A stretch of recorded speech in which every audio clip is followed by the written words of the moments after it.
Hello dear student, कैसे हैं आप सब लोग। आई होप सब अच्छे होंगे। आज हम अपने न्यू सेशन 2024-25 के लिए अपने 11th क्लास मैथ की स्टार्टिंग करेंगे, जो आपका एनसीईआरटी रहेगा। ठीक है, हम एनसीईआरटी को फॉलो करते हुए चलेंगे और पूरे अपने 11th क्लास मैथ को कवर करेंगे। ठीक है, जिसमें आज हमने चैप्टर 1 लिया है, जिसका नाम है समुच्चय। समुच्चय को इंग्लिश में सेट्स कहते हैं। ठीक है, अब देखिए ये समुच्चय चैप्टर जो है आपका 11th क्लास में जो सेकंड चैप्टर है, 11th क्लास में जो आपका सेकंड चैप्टर है, चैप्टर सेकंड संबंध एवं फलन। संबंध एवं फलन। ठीक है,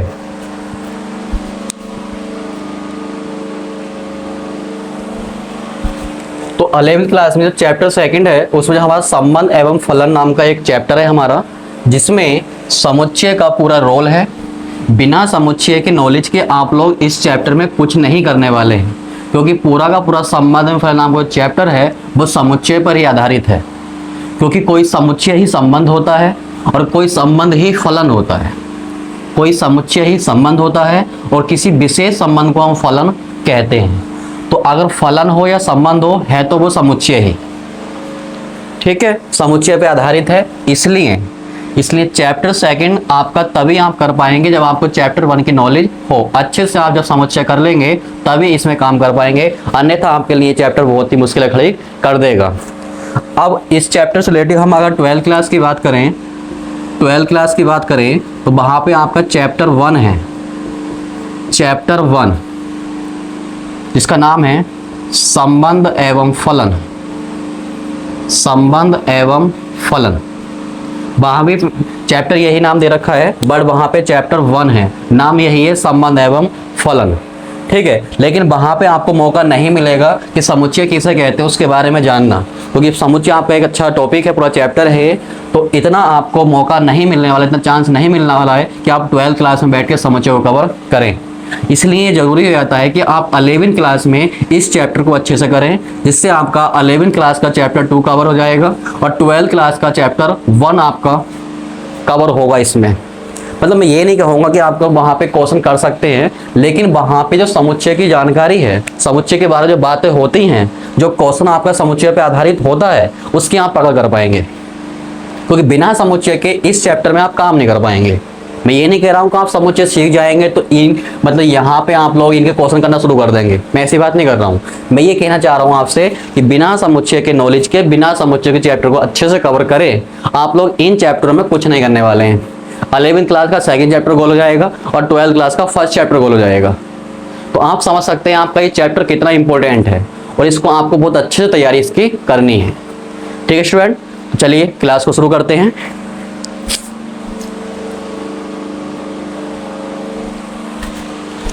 अब देखिए स्टूडेंट, जैसे कि आपका चैप्टर का नाम है समुच्चय, तो समुच्चय को हमें जानना बहुत जरूरी होगा कि समुच्चय जो वर्ड है वो किसका मीनिंग क्या है, इसका क्या मतलब है। समुच्चय को हमें समझना पड़ेगा, तभी हम इस चैप्टर में अच्छे से काम कर पाएंगे। ठीक है, तो समुच्चय क्या होता है? वस्तुओं के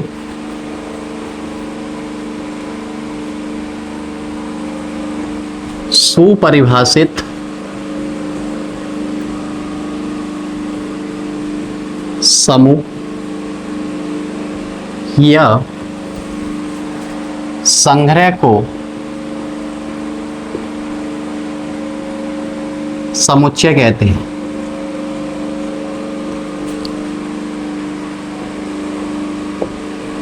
समुच्चय कहते हैं।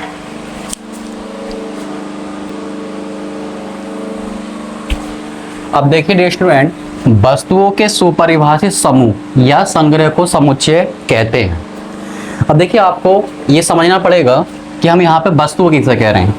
तो देखिए वस्तुएं जो आपकी ये कोई संख्याएं हो सकती हैं, कोई आपके मान लीजिए कोई व्यक्तियों का समूह व्यक्ति हो सकते हैं इसके अंदर, कोई फलन हो सकता है। ठीक है, या फिर मान लीजिए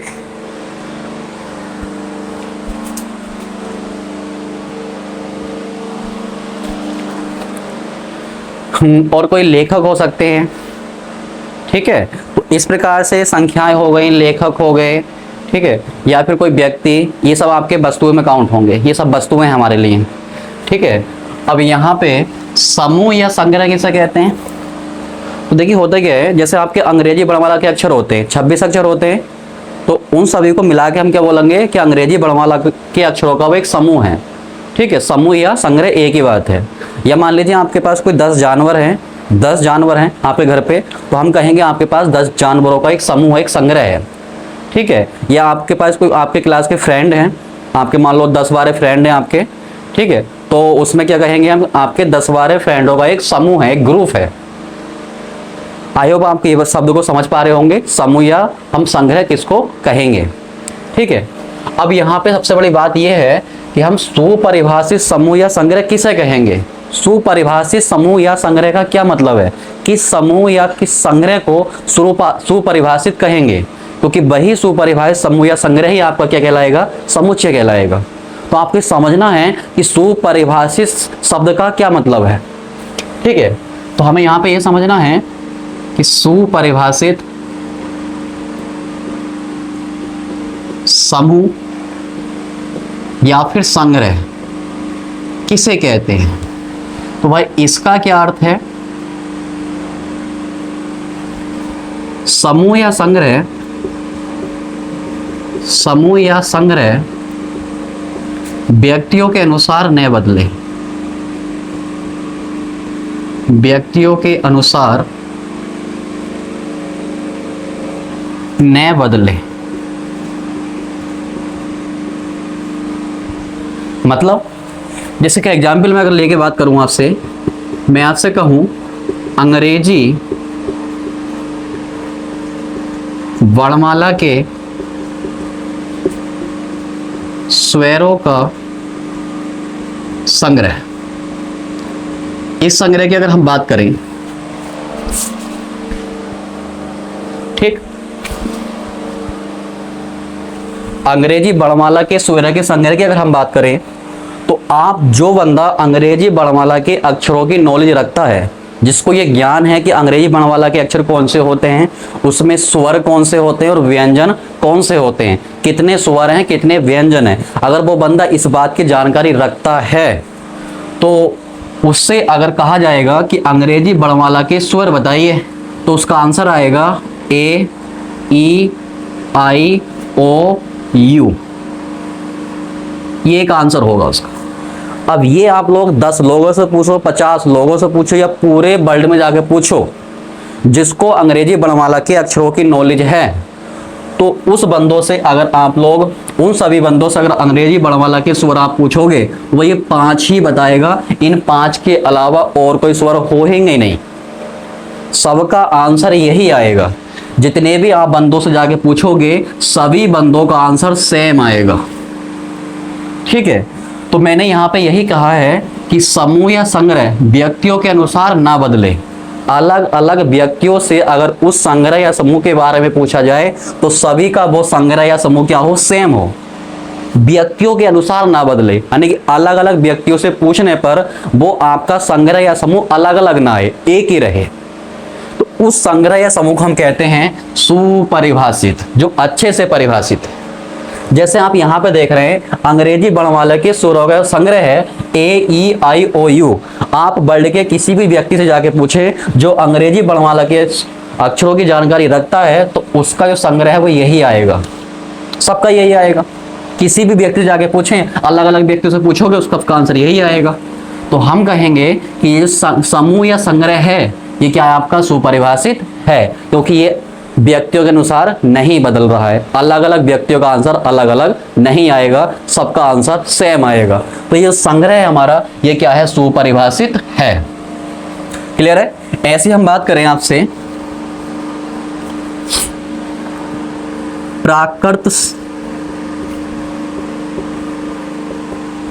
प्राकृत संख्याओं का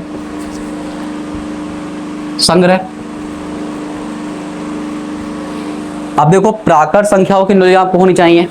और प्राकृत संख्या होगी क्या, आपको जो संख्याएं हैं, जो आपने 9th क्लास या 10th क्लास में संख्याओं के बारे में पढ़ा है, प्राकृत संख्याएं, पूर्ण संख्याएं, सम, विषम, परिमेय, अपरिमेय, ठीक है ना, भाज्य, अभाज्य, पूर्णांक, ये संख्याएं आपने 9th या 10th क्लास में जो पढ़ी हैं, आपको नॉलेज अच्छे से होनी चाहिए, तभी आप समुच्चय में अच्छे से काम कर पाएंगे। और समुच्चय क्या, पूरा मैथ, 11th क्लास का मैथ हो या 12th क्लास का मैथ हो, बिना संख्याओं के तो आप कुछ पॉसिबल ही नहीं है ना, क्योंकि मैथ संख्याओं पर आधारित है। संख्याओं के बारे में आपको जानकारी नहीं है तो क्या कर पाओगे आप लोग, कुछ नहीं कर पाओगे। तो इसलिए अगर आप लोगों को संख्याओं से, अगर आपको मतलब संख्याओं के बारे में जानकारी आप लोगों की नहीं है या भूल गए हैं, तो आप लोगों को क्या करना है, यूट्यूब पे जाना हुआ चैनल पे, वहाँ पे मोहन लेक्चर्स पे, ठीक है। तो वहाँ पे हमने 10th क्लास की मैथ में हमने ये संख्याओं के बारे में पढ़ा रखा है, ठीक है। तो उन वहाँ से अपनी संख्याओं के कंप्लीट करें, संख्याओं की जानकारी वहाँ से कवर करें, तब यहाँ पे मतलब अच्छे से आप लोग काम कर पाएंगे। लेकिन फिर भी मैं यहाँ पे बताऊँगा, लेकिन बाद में आप लोग उसको वीडियो को ज़रूर देखें, ठीक है।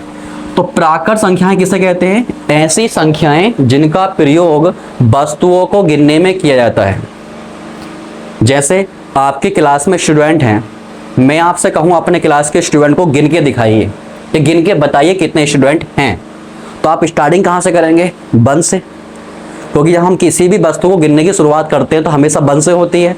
1 के बाद 2 के बाद 3 के बाद 4।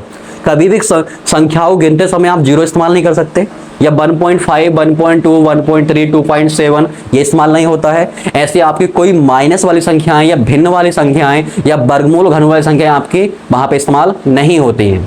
केवल 1, 2, 3, 4, 5, 6, 7 इन संख्याओं का इस्तेमाल आप वस्तुओं को गिनने में करते हैं। तो जिन संख्याओं का इस्तेमाल हम वस्तुओं को गिनने में करते हैं उन्हें कहते हैं प्राकृत संख्याएं। क्लियर है।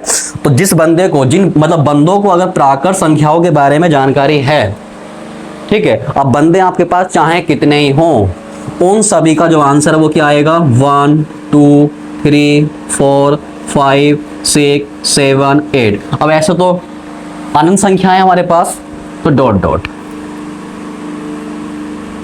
ये वर्ल्ड के किसी भी व्यक्ति से जाके पूछना कि प्राकृत संख्याओं का संग्रह है वो क्या होगा, तो वो सब यही बताएंगे, सबका आंसर यही आएगा। ऐसा नहीं है कि अलग अलग व्यक्ति से पूछने पर प्राकृत संख्याओं का जो संग्रह है वो बदल जाएगा, नहीं बदलेगा, ठीक है, यही रहने वाला है। तो इस प्रकार से मैंने 2 एग्जाम्पल की सहायता से आपको समझाने का प्रयास किया है कि हम सुपरिभाषित समूह या संग्रह किसको कहते हैं, और जो समूह या संग्रह सुपरिभाषित होता है उसी को कहा जाता है समुच्चय, उसी को कहते हैं हम लोग समुच्चय। तो ये जो आपको मैंने लिखे हैं ये वाले दोनों, ये क्या है, सुपरिभाषित समूह है भाई, सुपरिभाषित है, और सुपरिभाषित समूह है, और सुपरिभाषित है, तो ये क्या है आपका समुच्चय है, ये समुच्चय है। ऐसे ही इसकी बात करें तो ये सुपरिभाषित है, ये सुपरिभाषित समूह है, और सुपरिभाषित है तो ये भी क्या है आपका समुच्चय है।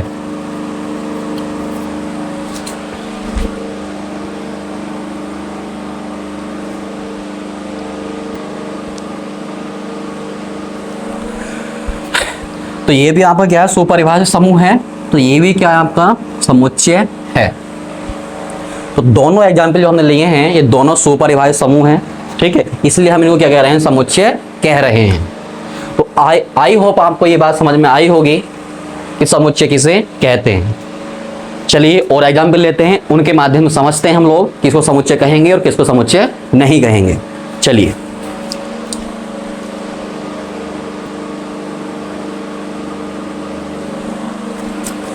अब देखिए डियर स्टूडेंट, हमने कुछ एग्जाम्पल और लिए हैं, हम इस 2 एग्जाम्पल कर चुके हैं और हमने यहाँ पे और एग्जाम्पल लिए हैं। इन एग्जाम्पलों के माध्यम से हम लोग समुच्चय को और अच्छे से समझने का प्रयास करते हैं। अब देखिए मैंने यहाँ पे लिखा है तीसरे एग्जाम्पल में 12 से कम विषम संख्याओं का संग्रह, 12 से कम विषम संख्याओं का संग्रह। तो 12 से कम विषम संख्याएं कौन कौन सी होंगी भाई, 1, 3, 5, 7, 9, 11, ठीक है, 12 से कम रखनी है। अब देखिए आप लोग किसी भी व्यक्ति से जाके पूछो, वो 12 से कम विषम संख्याओं का समूह है, वो यही बताएगा 1, 3, 5, 7, 9, 11। इनके अलावा तो और कोई संख्या बता ही नहीं सकता वो। ठीक है, तो इसका मतलब क्या है, ये सुपरिभाषित है, ये आपका सुपरिभाषित है, सुपरिभाषित है। और सुपरिभाषित है तो ये समुच्चय है।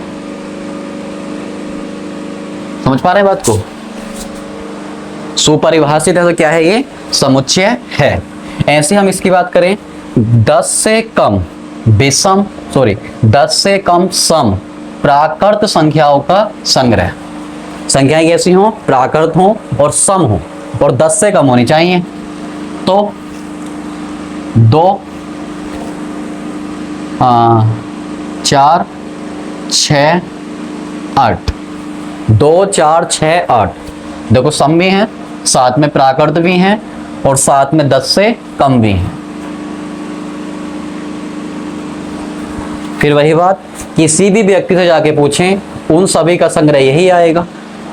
ठीक है, ऐसा नहीं है कि अलग अलग व्यक्तियों का संग्रह अलग अलग आए, कोई कुछ बताए कोई कुछ बताए। अब ऐसा तो है नहीं कि भाई 2 4 6 8 के अलावा यहाँ पे और भी संख्या आ सकती है, 10 12 16 जा सकता है कि यहाँ पे नहीं आ सकता, क्योंकि 10 से कम लेना है, क्योंकि 12 तो आपका 10 से ज़्यादा हो जाएगा, 14 आपका 10 से ज़्यादा हो जाएगा। ठीक है ना, तो 8 से ज़्यादा आप जा ही नहीं सकते। क्लियर है? तो ये भी क्या है, आपका सुपरिभाषित है, सुपरिभाषित है। और सुपरिभाषित है तो ये भी क्या है, समुच्चय है, समुच्चय है।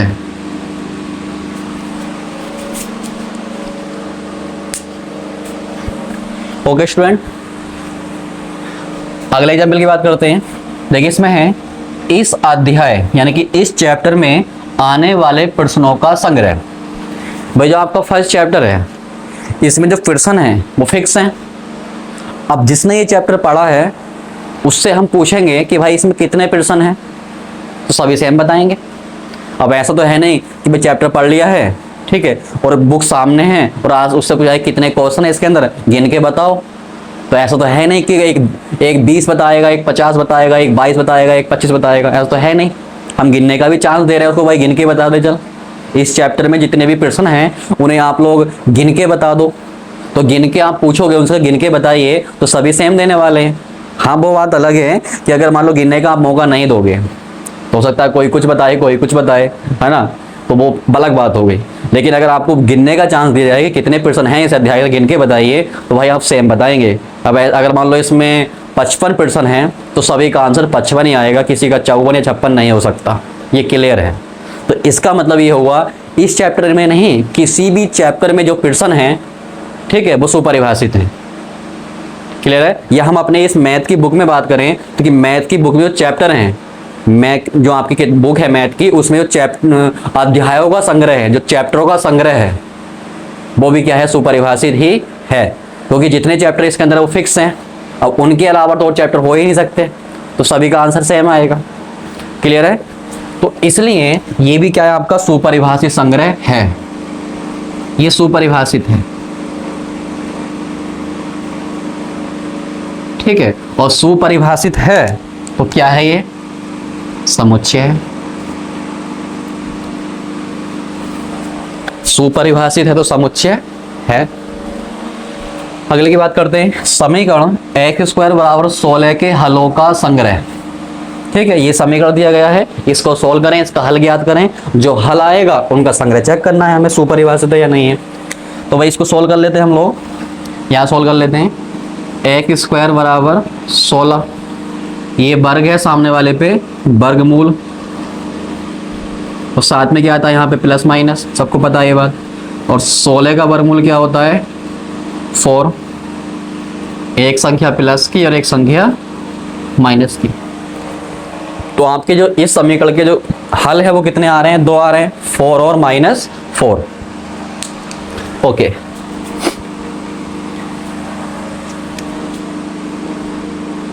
और क्या है आपका -4। अब देखिए, जिन बंदों को समीकरण सोल्व करना आती है, द्विघात समीकरण सोल्व करना आती है, और द्विघात के कोई से भी समीकरण अगर को सोल्व करना आती है, तो उससे अगर आप लोग हल पूछोगे, ठीक है, उससे क्या पूछोगे, उस समीकरण के हल पूछोगे। जितने भी बंदों से पूछोगे उन सभी का जो हल है वो सेम आएंगे। ठीक है, बस शर्त यह है उसने सवाल सोल्व करने में गलती ना करी हो। ठीक है, गलती हो जाएगी तो फिर तो हल हो सकता आए ना, हो सकता है अलग अलग आए, वो तो अलग कैटेगरी हो गई। ठीक है ना, वो तो बात अलग हो गई आपकी। बट हम ये कह रहे हैं मतलब सबने सवाल सही सोल्व किया है, किसी ने कोई मिस्टेक नहीं करी है, उस केस में उस आंसर है वो सभी के सेम आएंगे। ठीक है, तो इसका मतलब ये हुआ कि इसका जो हल है समीकरण के वो व्यक्ति के अनुसार नहीं बदल रहा है, तो ये सुपरिभाषित है। क्या है ये, सुपरिभाषित है। और जो सुपरिभाषित है वो आपका समुच्चय है,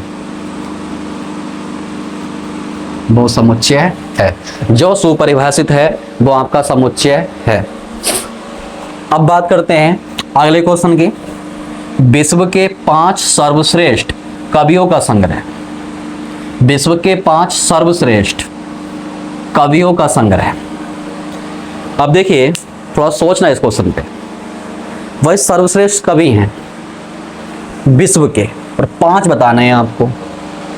तो देखिए मान लीजिए आप 10 बंदों से पूछ रहे हैं कि भाई आप 10 के 10 बंदे अपने विश्व के 5 सर्वश्रेष्ठ कवियों के नाम बताइए।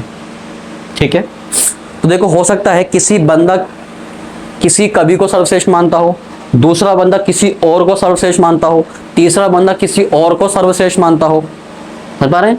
5 बंदों के नाम पूछें तो उसमें से कुछ कॉमन भी हो सकते हैं कि जो नाम इसने बताए 3, उसने 3 नाम इसने ही बताए, इसने ही बताए। लेकिन जरूरी नहीं है आएगा कि जो पहले बंदे ने 5 कवियों का नाम बताए हैं 10 के 10 वही बताएं, क्योंकि हर बंदे के हिसाब से सर्वश्रेष्ठ कवि अलग अलग होगा। ये संभावना बिल्कुल नहीं बनेगी कि आपके पास 10 व्यक्तियों से पूछ रहे हो, 20 से पूछ रहे हो, विश्व के सभी व्यक्तियों से पूछ रहे हो तो सबके सब आंसर जो करेंगे वो सेम ही करने वाले हैं कि वो नाम जो बताएंगे, 5 नाम जो बताएंगे आपको सर्वश्रेष्ठ कवियों का, वो सब सेम बताएंगे। संभव है? नहीं, क्योंकि सर्वश्रेष्ठ की परिभाषा कुछ नहीं है, क्योंकि सर्वश्रेष्ठ हर बंदे के हिसाब से अपने हिसाब से अलग अलग होगा। इसलिए ये जो संग्रह है आपका सुपरिभाषित नहीं है, क्योंकि इसका जो आंसर है व्यक्तियों के अनुसार बदल रहा है। इसका जो संग्रह है वो व्यक्तियों के अनुसार बदल रहा है। अलग अलग व्यक्ति से इसका हम संग्रह पूछ रहे हैं, तो कवियों का संग्रह पूछ रहे हैं तो व्यक्ति अलग अलग बता रहे हैं, एक नहीं आ रहा है। एक आएगा आंसर, अगर एक आएगा, एक संग्रह होगा तो वो सुपरिभाषित है, और संग्रह अगर अलग अलग आ रहे हैं तो वो सुपरिभाषित नहीं है, और सुपरिभाषित नहीं है तो वो समुच्चय नहीं है। संग्रह या समूह तो है लेकिन समुच्चय नहीं है। वही संग्रह या वही समूह समुच्चय होगा जो सुपरिभाषित होगा, और सुपरिभाषित का यही बात है जो मैं आपको कर दिया है। क्लियर है? आप किसी भी समुच्चय किसी भी समूह या किसी भी संग्रह को आप पहचान सकते हैं कि इस बात को पकड़ लें कि समूह या संग्रह व्यक्ति के अनुसार ना बदले, सबके आंसर सेम आए तो वो समुच्चय है। That's it. ओके, तो ये क्या है आपका सुपरिभाषित नहीं है। सुपरिभाषित नहीं है, और सुपरिभाषित नहीं है, समुच्चय भी नहीं है, सीधी सी बात है। ऐसे आप बात करें 5 अच्छे क्रिकेट खिलाड़ियों का संग्रह, 5 अच्छे क्रिकेट खिलाड़ियों का संग्रह। ओके, तो 5 अच्छे क्रिकेट खिलाड़ियों का संग्रह। अब देखिए क्रिकेट खिलाड़ी हैं, मैंने मान लिया आप जिन 10 बंदों से पूछ रहे हैं 5 अच्छे क्रिकेट खिलाड़ियों के नाम, ठीक है, 5 अच्छे क्रिकेट खिलाड़ियों के नामों का संग्रह। ठीक है ना, वो खिलाड़ी मतलब नामों का संग्रह की बात कर रहा हूँ, उनके नाम जानना चाह रहा हूँ। ठीक है ना, इस क्वेश्चन में तो आपको इस क्वेश्चन को ऐसे लिख सकते हैं कि 5 अच्छे क्रिकेट खिलाड़ियों के नामों का संग्रह। क्लियर है? उसमें कोई दिक्कत वाली बात नहीं है, हमें यहाँ पे नाम से मतलब है उनके। अब देखिए आप 5 अच्छे क्रिकेट खिलाड़ी अगर 10 बंदों से अलग अलग पूछोगे तो क्या आपको लगता है उन 10 के 10 का आंसर सेम आएगा? जो पहला बंदा 5 अच्छे क्रिकेट खिलाड़ियों के नाम बताएगा, बाकी 9 भी वही नाम बताने वाले हैं। या हम पूरे विश्व की बात करें तो इस पूरे विश्व के अंदर जो बंदा क्रिकेट की नॉलेज रखता है, मैं कह रहा हूं क्रिकेट की नॉलेज रखता है वो, अब उस बंदे से आप लोग 5 अच्छे क्रिकेट खिलाड़ियों के नाम पूछ रहे हैं, तो क्या विश्व के सभी व्यक्तियों का आंसर सेम आएगा? क्या सभी के 5 के 5 नेम सेम होंगे सभी के? संभव है? नहीं, क्योंकि अच्छे खिलाड़ी क्रिकेट खिलाड़ी सभी बंदे के हिसाब से अलग अलग होंगे। कोई अच्छा किसी को मानता होगा, कोई अच्छा किसी को कहेगा, कोई अच्छा किसी को कहेगा, क्योंकि अच्छे की तो कोई परिभाषा नहीं है, ये तो व्यक्ति के अनुसार बदलेगी, ये तय है। ठीक है भाई, मेरे हिसाब से हो सकता है विराट कोहली अच्छा हो, किसी और के हिसाब से रोहित शर्मा अच्छा हो, किसी और के हिसाब से हार्दिक पांड्या बहुत अच्छा हो। ठीक है भाई, 5 नाम मैं बताऊं, 5 कोई और बताए, 5 कोई और बताए, तो जरूरी नहीं है कि सबके 5 नेम सेम आए। ठीक है, सेम का तो कोई मतलब ही नहीं है। आप लोग अगर मान लो 50, 100 या पूरे वर्ल्ड के व्यक्तियों से अगर आप पूछ रहे हो तो सबका आंसर सेम आए, इस केस में पॉसिबल नहीं है। ये आप भी इस बात को अच्छे से समझ पा रहे होंगे मेरी बात को। ओके, तो इसका मतलब ये हुआ ये संग्रह है, ये सुपरिभाषित नहीं है, सुपरिभाषित नहीं है। ठीक है, और सुपरिभाषित नहीं है तो ये समुच्चय नहीं है। सुपरिभाषित होगा तो समुच्चय होगा, सुपरिभाषित नहीं तो समुच्चय नहीं। चलिए कुछ और एग्जाम्पल देखते हैं।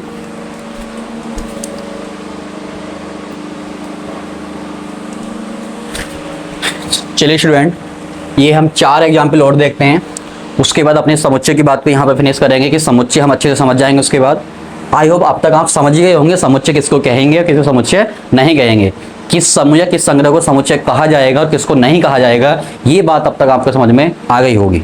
ठीक है ना, और आपको ये अच्छे से क्यों करनी है, ये बात क्यों जानना है, क्योंकि आपके जो 1.1 है उसका पहला क्वेश्चन यही है। उसमें बहुत सारे संग्रह दिए जाएंगे आपको, और उसमें आपको बताना होगा कि कौन सा समुच्चय है और कौन सा समुच्चय नहीं है, क्योंकि ये आपके क्वेश्चन भी हैं आपके 1.1 में। क्लियर है, इसलिए चलिए तो ये कुछ 4 एग्जाम्पल और लिए हमने, इसी पे लास्ट करेंगे इस बात को। देखिए हमने नाम एग्जाम्पल है हमारा लेखक प्रेमचंद्र द्वारा लिखित उपन्यासों का संग्रह। जो हमारे लेखक हैं प्रेमचंद्र साहब, उन्होंने उपन्यास लिखे हैं, उन सभी की संग्रह की बात कर रहे हैं। अब देखिए, आप उन बंदों से जाके पूछें जिन बंदों को ये पता है कि प्रेमचंद्र साहब ने कितने उपन्यास लिखे हैं, तो क्या ऐसा तो है नहीं कि अनंत उपन्यास लिखे हैं, मात्र मतलब इनकी जो संख्या वो फिक्स है, निश्चित है। ऐसा नहीं कि अनिश्चित है, पता ही नहीं कितने लिख डाले, ऐसा तो है नहीं, निश्चित संख्या ही रही होगी, या है। क्लियर है, तो है क्या, उपन्यासों की जो संख्या है वो निश्चित ही है। ऐसा नहीं है कि उन्होंने अनिश्चित लिख दिए, अनंत लिख डाले हैं, पता ही नहीं कितने हैं, गिनती में ही नहीं आ रहे हैं, ऐसा कुछ नहीं है ना। ये तो आप भी जानते हैं, क्योंकि जो जितने भी उपन्यास लिखे हैं उनकी संख्या फिक्स है, निश्चित है। अब जिन बंदों को ये पता है कि इन्होंने कौन कितने और कौन कौन से लिखे हैं उपन्यास, उन बंदों से जाके आप लोग जब पूछोगे, मैंने एग्जाम्पल मान लिया, इन्होंने मान लेते हैं ऐसे, मेरे पता नहीं क्योंकि हिंदी की नॉलेज तो है नहीं मेरे को। ठीक है ना, मैंने मान लिया, मान लो 15 उपन्यास लिखे हैं फॉर एग्जाम्पल, ऐसे एग्जाम के तौर पर मान लिया 15 उपन्यास लिखे हैं। ठीक है, अब जिनको ये पता है कि जो आपके प्रेमचंद्र साहब हैं उन्होंने 15 उपन्यास लिखे हैं और कौन कौन से लिखे हैं, 15 कौन कौन से हैं, तो भाई जितने भी बंदों से जाकर आप पूछोगे वो 15 ही तो आंसर देंगे, या 15 के अलावा कोई 16वां 17वां आंसर आएगा, या 15 से कम आंसर आएगा। अगर उसको पता है कि उन्होंने 15 लिखे हैं, अब उसको नॉलेज ही नहीं है कि कितने उपन्यास लिखे हैं, कौन कौन से लिखे हैं, तो वो क्या बताएगा, 2-4 बताया, खत्म कहानी। तो इस केस में तो अलग अलग आएगा। मैं ये बात कह रहा हूँ भाई, उसको पता है इन्होंने कितने उपन्यास लिखे हैं और कौन कौन से लिखे हैं, उस बंदे को पता है, उन सभी बंदों को ये बात पता है। अब उससे आप पूछें कि भाई बताइए कि जो आपने प्रेमचंद्र साहब ने जो उपन्यास लिखे हैं उनका संग्रह बताइए, तो 15 ही तो आएगा, सबका सेम आएगा। 15 जो नाम होंगे वो सबके सेम होंगे। इसका मतलब ये हुआ, ये आपका समूह है या संग्रह है, ये सुपरिभाषित है, सुपरिभाषित है। ये असुपरिभाषित है तो ये समुच्चय है। That's it. आगे बात करते हैं 25 से कम अभाज्य संख्याओं का संग्रह। अब अभाज्य संख्या को आप जान के रखते होंगे, ऐसी संख्याएं जो 1 और अपने आप के अलावा किसी और से भाग ना हो, उसे कहा जाता है अभाज्य संख्याएं। ठीक है, अब आपको यही पता है जो संख्या 1 होती है, 1 ना तो वो भाज्य है ना ही वो अभाज्य है, आप ये बात जानते होंगे। ठीक है, तो शुरुआत कहाँ से होगी, 2 से होगी, 2, 3, 5, 7, 11, 13, 17, 19, 23। ठीक है, यही है बस।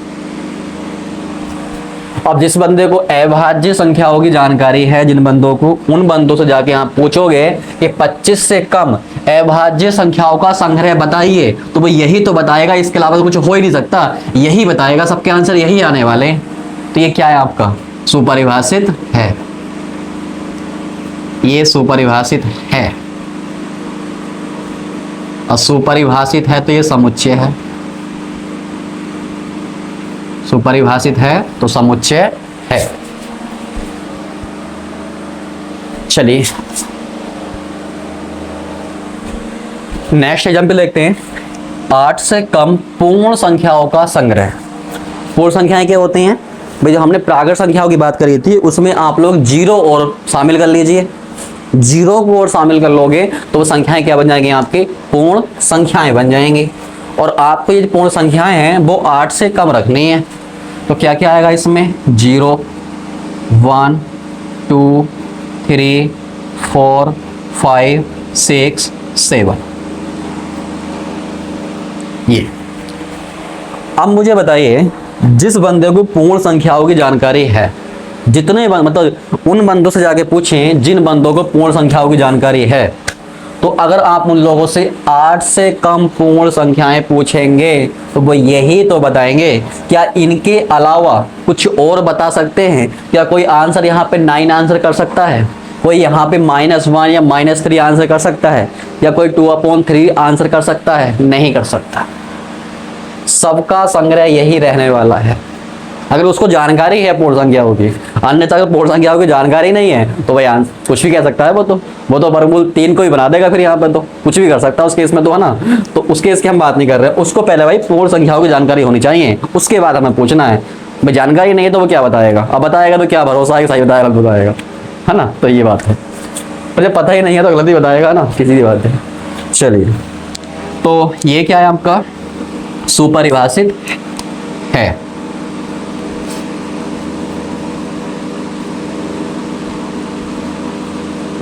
ठीक है, ये सुपरिभाषित है। और सुपरिभाषित तो आपका समुच्चय है। लास्ट, 5 से अधिक व 15 से कम पूर्णांकों का संग्रह। 5 से अधिक व 15 से कम पूर्णांकों का संग्रह। तो 5 से अधिक की अगर बात करें, पूर्णांक की बात चलेगी, ठीक है ना। पूर्णांक मतलब 0, 1, 2, 3, 4, 5, 6 ऐसे जो संख्याएं होती है ना, बोलते हैं पूर्णांक। तो 5 से अधिक चाहिए और 15 से कम चाहिए, तो 6 आएगा, 7, 8, 9, 10, 11, 12, 13, 14। लीजिए साहब, अब जितने भी बंदों से जाके पूछोगे उन सभी का संग्रह यही आएगा, इसके अलावा कुछ और नहीं आ सकता। बस शर्त यह है उसे पूर्णांक की जानकारी होनी चाहिए। पहले पूर्णांक की जानकारी हो, उसके बाद अगर आप लोग उससे कोई संग्रह पूछ रहे हैं पूर्णांकों से रिलेटिव, तो सभी का आंसर सेम आएगा, किसी का आंसर अलग आ ही नहीं सकता, कोई संभावना बनती ही नहीं है। क्लियर है? तो इस केस में हमारा ये भी क्या हुआ? सुपरिभाषित हुआ। ये संग्रह भी हमारा क्या है? सुपरिभाषित है। और सुपरिभाषित है तो ये समुच्चय है। ठीक है, और ये भी आपका समुच्चय है। क्लियर बात?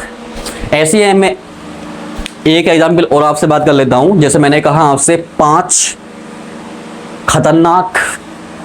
खतरनाक जानवरों का संग्रह। क्या खतरनाक की कोई परिभाषा है? खतरनाक तो चूहे को भी मानता है, क्योंकि बहुत बंदे ऐसे हैं चूहे से डर लगता है, खतरनाक मानता है। किसी के नजरों में चूहा खतरनाक है ही नहीं। कोई खतरनाक बिल्ली को ही मानता है। बता रहे हैं भाई, बिल्ली से बहुत, कुछ लोग होते हैं बिल्ली से बहुत डरते हैं, और कुछ लोग होते हैं बिल्ली से बहुत प्यार करते हैं, तो वो खतरनाक नहीं मानते हैं उसको। ऐसे चूहे की कहानी, किसी की नज़रों में चूहा बहुत खतरनाक है, किन्हीं की नज़रों में चूहा खतरनाक है नहीं, बहुत सिंपल जानवर है, बहुत सीधा साधा मासूम, है ना। तो इस प्रकार से तो अगर देखा जाए तो क्या 5 खतरनाक जानवरों का संग्रह में बात कर रहा हूं, क्या सभी का सेम आ सकता है? नहीं आएगा ना। तो वो भी क्या आपका सुपरिभाषी संग्रह नहीं है, इसलिए वो भी समुच्चय नहीं है। Clear student? अब देखिए यहां तक हमने बात करी है समुच्चय के बारे में, जो हमने संग्रह समूह दे के आपको बात करी है और आपसे पहचान करवाई है किसको हम समुच्चय कहेंगे और किसको समुच्चय नहीं कहेंगे। और इतने एग्जाम्पल लेने के बाद तो आपको ये क्लियर ही हो गया होगा कि समुच्चय किसे कहा जाता है। ठीक है, अब मुझे नहीं लगता कि आपको अब कोई डाउट होगा कि समुच्चय किसे कहते हैं। मैं ऐसा मानता हूं एक एक बंदे को ये बात क्रिस्टल क्लियर होगी कि समुच्चय किसे कहा जाता है। Clear student? ओके।